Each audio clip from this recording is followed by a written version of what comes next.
ಶ್ರೀ ಯಕ್ಷದೇವ ಮಿತ್ರ ಕಲಾ ಮಂಡಳಿ ರಿಜಿಸ್ಟರ್ಡ್ ಬೆಳುವಾಯಿ ಇದರ 25ನೇ ವರ್ಷದ ಒಂದು ವಿಶೇಷ ಸಂದರ್ಭವನ್ನು ನಾವು ಆಚರಿಸ್ತಾ ಇದ್ದೇವೆ. ಬಹಳ ಅತ್ಯುತ್ತಮವಾಗಿ ಮತ್ತು ಅಷ್ಟೇ ಅಚ್ಚುಕಟ್ಟಾಗಿ ಎಲ್ಲರ ಸಹಕಾರದಿಂದ ಇದು ಸಂಪನ್ನಗೊಂಡಿತು. ಈ ವೇದಿಕೆಯನ್ನು ನಾವು ಈ ಮೊದಲೇ ಒಂದು ಜೋಡಾಟದ ಮೂಲಕ ಅನಾವರಣಗೊಳಿಸಬೇಕೆನ್ನುವಂಥ ಆಶಯವನ್ನು ಹೊತ್ತಿದ್ದೆವು. ಅದು ಇಂದು ಪರಿಪೂರ್ಣವಾಯಿತು. ಅದಕ್ಕೆ ಪೂರಕವಾಗಿ ಎಲ್ಲ ಕಲಾವಿದರು ಕೂಡ ಬಹಳ ಅತ್ಯುತ್ತಮವಾಗಿ ಸ್ಪಂದಿಸಿ ಸಾಮಾನ್ಯ ಒಂದು 150ಕ್ಕೂ ಮಿಕ್ಕ ಕಲಾವಿದರು ಭಾಗವಹಿಸಿ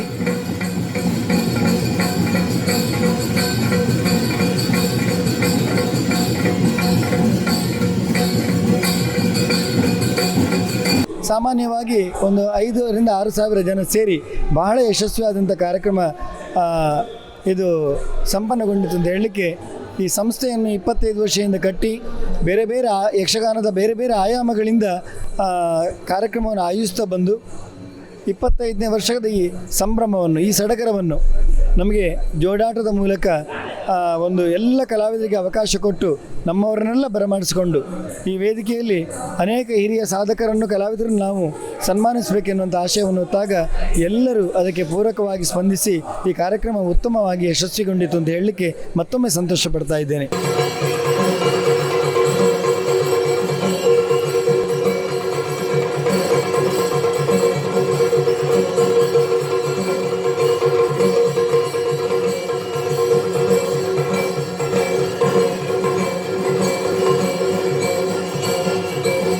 ಇದಕ್ಕೆ ಮುಖ್ಯವಾಗಿ ನಮ್ಮ ಕರ್ನಾಟಕ ಘನ ಸರ್ಕಾರದ ಮಾನ್ಯ ಗೃಹ ಸಚಿವರಾದಂಥ ಶ್ರೀ ಅರಗಜ್ಞಾನೇಂದ್ರ ಅವರು ಕೂಡ ಬಂದು ಇದನ್ನು ಬಹಳ ಉತ್ತಮವಾಗಿ ನೆರವೇರಿಸಿಕೊಟ್ಟಿದ್ದಾರೆ. ಅದಲ್ಲದೆ ಪೂಜ್ಯ ಅಡನೀರು ಸ್ವಾಮೀಜಿಯವರು, ಹಾಗೆ ಜೈನ ಮಠದ ಸ್ವಾಮೀಜಿಯವರು ಎಲ್ಲರೂ ಸೇರಿ ಈ ಕಾರ್ಯಕ್ರಮವನ್ನು ಬಹಳ ಚೆನ್ನಾಗಿ ನಡೆಸಿಕೊಟ್ರು.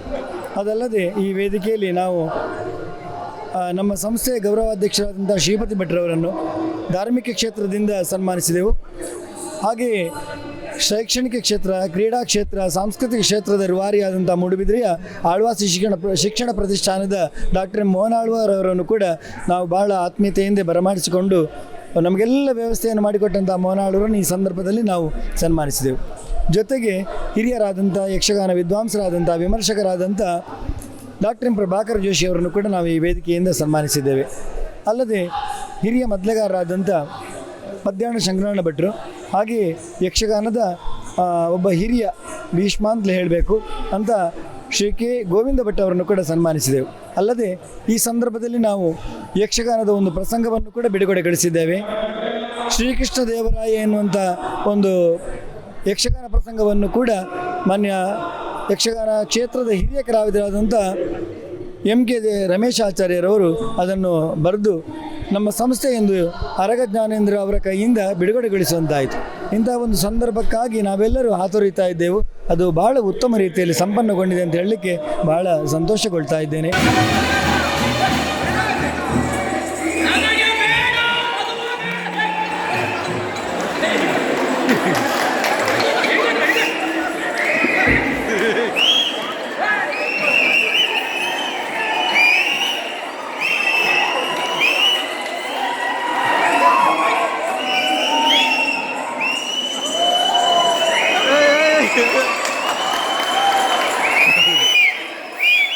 ಎಳೆಯವನಾಗಿದ್ದಾಗ ನನ್ನ ಶಾಲಾ ದಿವಸಗಳಲ್ಲಿ 1984-86 ಸುಮಾರಿಗೆ ಗೌರವಾನ್ವಿತರಾದ ಇಂದಿನ ಸಭಾ ಕಾರ್ಯಕ್ರಮದ ಅಧ್ಯಕ್ಷ ಸ್ಥಾನವನ್ನು ಅಲಂಕರಿಸಿದ ನಮ್ಮ ಎಲ್ಲ ಯಕ್ಷಗಾನದ ಒಬ್ಬ ಹಿತೈಷಿ ಮಾರ್ಗದರ್ಶಕರು ಆದಂಥ ಶ್ರೀ ಟಿ ಶ್ಯಾಮ್ ಭಟ್ ಅವರು ಮಂಗಳೂರಲ್ಲಿ ಒಂದು ಜೋಡಾಟವನ್ನು ಆಯೋಜಿಸಿದರು.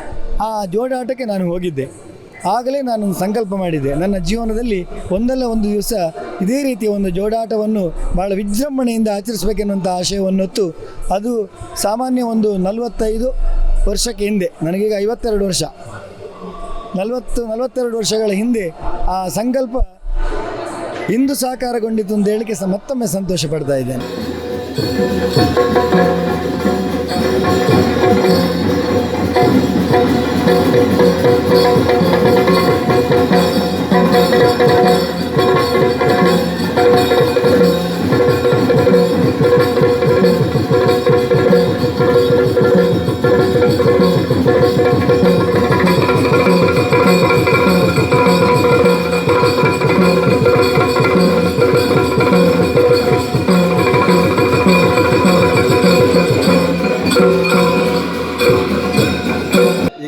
ಕಲಾವಿದರ ಹೊಂದಾಣಿಕೆ ಸಂಘಟನೆ ಅಂದರೆ ತುಂಬ ಕಷ್ಟ. ಕಲಾವಿದರು ಹೊಂದಿಸೋದು ತುಂಬ ದೊಡ್ಡದ ಕೆಲಸ.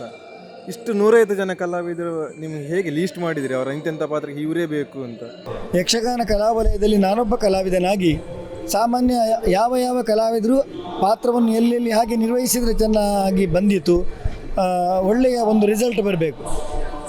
ಆ ಜಾಗದ ಕಲಾವಿದರನ್ನೇ ಹುಡುಕಿಕೊಂಡು ನಾನೇ ಲೀಸ್ಟ್ ಮಾಡಿ ಅವರನ್ನು ಸಂಪರ್ಕಿಸಿದಾಗ ಸಾಮಾನ್ಯ 150ಕ್ಕೂ ಮಿಕ್ಕ ಕಲಾವಿದರು ನನ್ನ ಫೋನ್ನ ಕರೆಗೆ ಬಹಳ ಉತ್ತಮ ರೀತಿಯಲ್ಲಿ ಸ್ಪಂದಿಸಿ ಅಣ್ಣರೇ ಈರಿನ ಕಾರ್ಯಕ್ರಮ ಖಂಡಿತ ಎಂಕ್ಲು ಬರ್ಪ ಅಂತೇಳಿ ಎಲ್ಲರೂ ಬಂದಿದ್ದಾರೆ. ಬೇರೆ ಬೇರೆ ಕಲಾವಿದರು 1 2 4 ಜನ ಅಲ್ಲೆಲ್ಲೋ ಸ್ವಲ್ಪ ಬದಲಾವಣೆ ಆಗಿರ್ಬೋದು. ಇದು ನಿಜವಾಗಿ ನಮಗೆ ಜುಲೈ 3ನೇ ದಿವಸಕ್ಕೆ 3ನೇ ಡೇಟಿಗೆ ಆಗುವಂಥದ್ದು. ಇದು ಅಂದರೆ ಜೂನು 12ಕ್ಕೆ ಅಂತ ಡೇಟ್ ಮಾಡಿದಾಗ ಇಲ್ಲಿ ಆಳ್ವಾಸ್ ಕ್ಯಾಂಪಸ್ನಲ್ಲಿ ಒಳಗೆ ಆಗುವಂಥ ಕಾರ್ಯಕ್ರಮ ಆದ್ದರಿಂದ ಇಲ್ಲಿ ಬೇರೆ ಬೇರೆ ಸ್ಟಡಿ ಪೀರಿಯಡ್ಗಳಲ್ಲಿ ಕಾರ್ಯಕ್ರಮ ಮಾಡಲಿಕ್ಕೆ ಆಗೋದಿಲ್ಲ. ಅಂದರೆ ಜೋಡಾಟದ ಚೆಂಡೆ, ಮದ್ಲೆ, ಅಬ್ಬರ, ಬ್ಯಾಂಡ್, ಗರ್ನಲ್ ಇದನ್ನೆಲ್ಲ ಭಾಳ ಹೊಂದಾಣಿಕೆ ಮಾಡಿಕೊಳ್ಳೋದು ಭಾಳ ಕಷ್ಟ. ಅಲ್ಲದೆ ಸುತ್ತಮುತ್ತಲಿನ ಪರಿಸರದಲ್ಲಿ ಕೂಡ ಸಮಸ್ಯೆ ಬರ್ತದೆ. ಹಾಗೆ ಆಳ್ವರವರ ಅಭಿಪ್ರಾಯದಂತೆ ನೀವು ಮಾಡೋದಿದ್ದರೆ ಜುಲೈ 17ರ ನಂತರ ಮಾಡಿ ಅಂತ ಹೇಳಿದರು. ಜುಲೈ 30ಕ್ಕೆ ಡೇಟ್ ಮಾಡಿದೆವು. ಎಲ್ಲ ಕಲಾವಿದರನ್ನು ಅಲ್ಲದೆ ಎಲ್ಲ ವ್ಯವಸ್ಥೆಯನ್ನು ನಾವು ಮಾಡಿದ್ದೆವು. ರಂಗಸ್ಥಳ ಹಾಕುವಲ್ಲಿಂದ ತೊಡಗಿ ಸೌಂಡ್, ಲೈಟ್, ಟೆಸ್ಟ್ ಸಮೇತ ಆಗಿತ್ತು. ಅಲ್ಲದೆ ಸಾಧಾರಣ ಒಂದು 3,000 ಜನಕ್ಕೆ 3,500 ಜನಕ್ಕೆ ಬೇಕಾಗುವಷ್ಟು ಊಟದ ವ್ಯವಸ್ಥೆ. ಅಂದರೆ ನಾವೆಲ್ಲ ಬಂದ ಸಭೆಗೆ ದೋಸೆ, ಅದಕ್ಕೆ ಬಂದ ಸಮೇತ ಕಡಿದು ಅದು ಹದ ಬಂದಿತ್ತು. ಆದರೆ ಇಮಿಡಿಯೇಟ್ ನಮಗೆ ಕರ್ಪು ಹೇರಿದ್ರಿಂದ ಅಂದರೆ ಸಮಾಜಕ್ಕೆ ಬಂದ ಒಂದು ತೊಂದರೆ, ನಾವು ತಕ್ಷಣ ಕಾರ್ಯಕ್ರಮ ನಿಲ್ಲಿಸಬೇಕಾಯಿತು.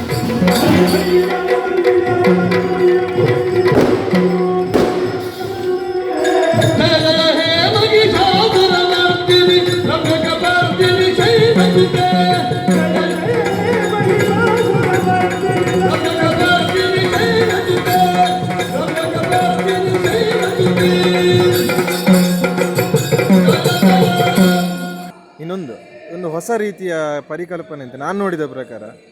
ಈ ಟ್ಯಾಂಪ್ಲೆಟ್ ಮಾಡಬೇಕಾದ್ರೆ ಎಲ್ಲರೂ ಕಲಾವಿದ ಹೆಸರು ಮಾತ್ರ ಹಾಕ್ತಾರೆ. ಆದರೆ ನೀವು ಹಾಗೆಲ್ಲ ಕಲಾವಿದ ಹೆಸರು ಇರುತ್ತೆ, ಫೋನ್ ನಂಬರು ನಾನು ನೋಡಿದ್ದು. ರೀಸನ್ ಏನು ಇದಕ್ಕೆ? ಕಲಾವಿದರನ್ನು ಹೆಚ್ಚು ಜನ ಗುರುತಿಸಂತಾಗಬೇಕು. ಆ ಕಲಾವಿದನನ್ನು ರಂಗಸ್ಥಳದಲ್ಲಿ ನೋಡಿ ಅವನ ಒಂದು ಏನು ಪ್ರತಿಭೆ ಉಂಟು ಆ ಪ್ರತಿಭೆಯನ್ನು ಗುರುತಿಸಿ ಆ ಕಲಾವಿದನಿಗೆ ಪ್ರೇಕ್ಷಕ ವರ್ಗ ಒಂದು ಶುಭ ಹಾರೈಸುವುದಾದರೆ ಅಥವಾ ಇನ್ನೊಂದು ಎಲ್ಲಿಯೋ ಒಂದು ವೇದಿಕೆಗೆ ಆ ಕಲಾವಿದನನ್ನು ಪ್ರೀತಿಯಿಂದ ಕರಿಬೇಕು ಅಂತಿದ್ದರೆ ಈ ಒಂದು ಫೋನ್ ನಂಬರ್ ಅಂದರೆ ಪ್ರೇಕ್ಷಕ ಸಂದೋಹಕ್ಕೆ ಎಲ್ಲರ ಫೋನ್ ನಂಬರ್ ಇರುವುದಿಲ್ಲ. ಹಾಗೆ ಅವರಿಗೆ ಒಂದು ಉಪಯೋಗ ಆಗಲಿ ಅಂತ ನಾನು ಆ ನಂಬರವನ್ನು ಹಾಕಿದ್ದೇನೆ. ಅದಲ್ಲದೆ ನಾವು ಈ ಹಿಂದೆ ಒಂದು ಪ್ರದರ್ಶನ ಮಾಡಿದ್ದೆವು.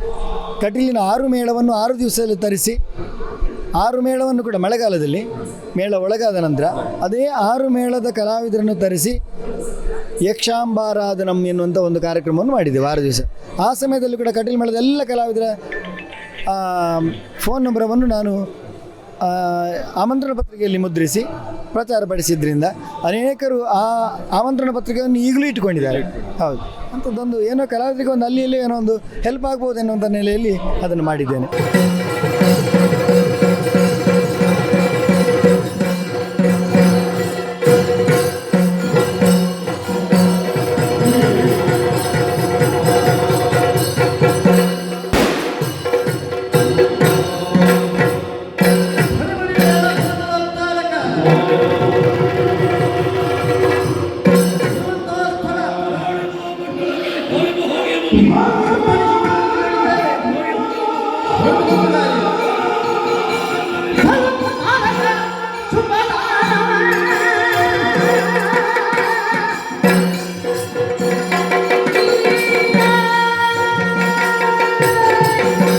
ದೊಡ್ಡ ಸಾಹಸದಲ್ಲಿ ಈಗ ವಿನ್ ಆಗಿದ್ದೀರಿ ಅಂತ ನಮ್ಮ ಅಭಿಪ್ರಾಯ.